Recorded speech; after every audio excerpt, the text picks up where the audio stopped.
Hi guys, I'm going to do a couple of the problems that are being most commonly missed by students on our Module 1 quiz.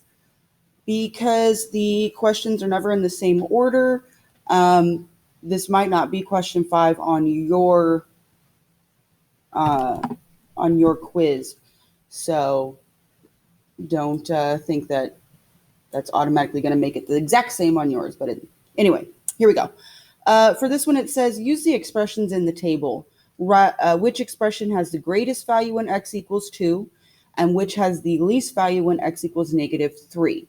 So what that means is that I'm going to have to put in 2 for x in each one of these expressions. And then I'm going to have to put in -3 for x in each one of these expressions. So I can figure out which one is the biggest when x is 2 and which one is the smallest when x is -3. So starting with A, 2 plus the absolute value of x squared minus 8 plus 10.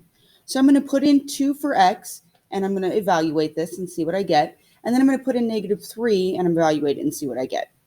So when x is 2, 2 plus the absolute value of 2 squared minus 8 plus 10. This gives me 2 plus the absolute value of 4 minus 8 plus 10, which is 2 plus 4 minus 8, that's -4, plus 10, which becomes, I'm going to jump back here, 2 plus 4 plus 10, which is 16. Then when x is -3,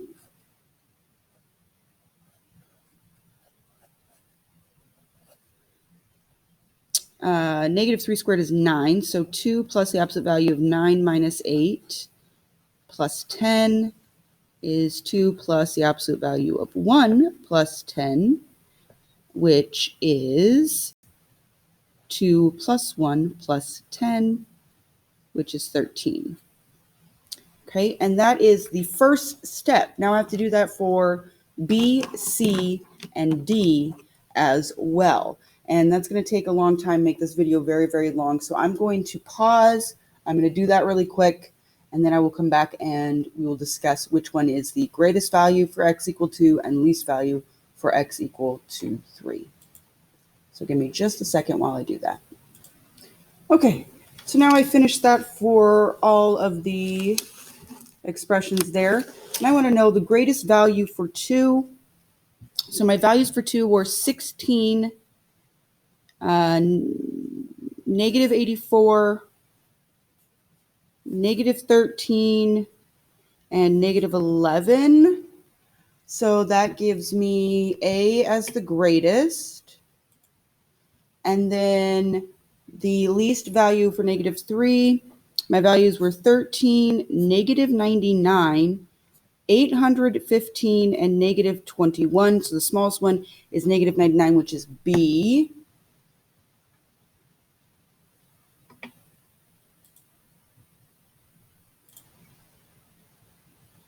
Okay, I made a little bit mistake in my math here. I forgot to take the absolute value of -11 here, and I multiplied it and got -77, which it shouldn't have been. So let me try this again here. My values of 2 are 16, 70, -13, and -11, which makes 70 my greatest, which is B. So B is the greatest, which makes it either this choice or this choice. And my least for -3, I've got 13, 55, 815, and -21. So D is my least. So B is the greatest, D is the least. That is the correct answer for this problem. I apologize. I messed up some math there. It happens, but I got it figured out for you.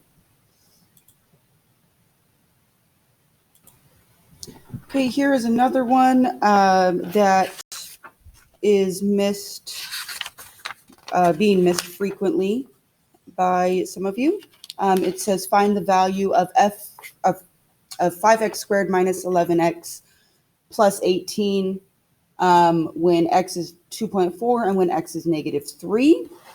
So what we're going to do is we're going to plug in 2.4 for x and evaluate, and then we're going to plug in -3 for x and evaluate. So 5 times 2.4 squared minus 11 times 2.4 plus 18. And I don't know what 2.4 is squared off the top of my head, so I'm going to use my calculator here.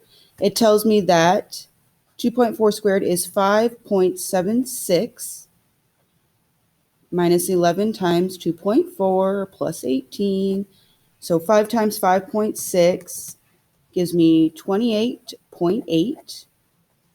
11 times 2.4 gives me 26.4. 28.8 minus 26.4 is 2.4 plus 18 is 20.4 for the first part here. Whoa, not 200, 20.4. And then when we put in -3, I'll go ahead and switch colors. 5 times -3 squared minus 11 times -3 plus 18.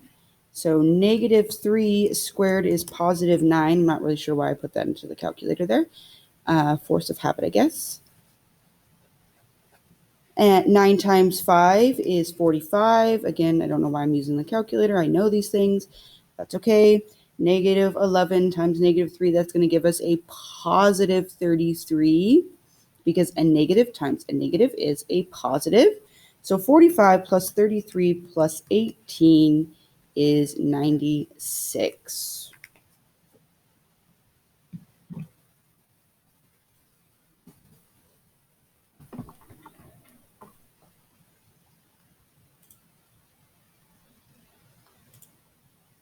And here's the last one that is has been most commonly missed. It says select all of the verbal expressions that represent 10/3 plus 4 times 9.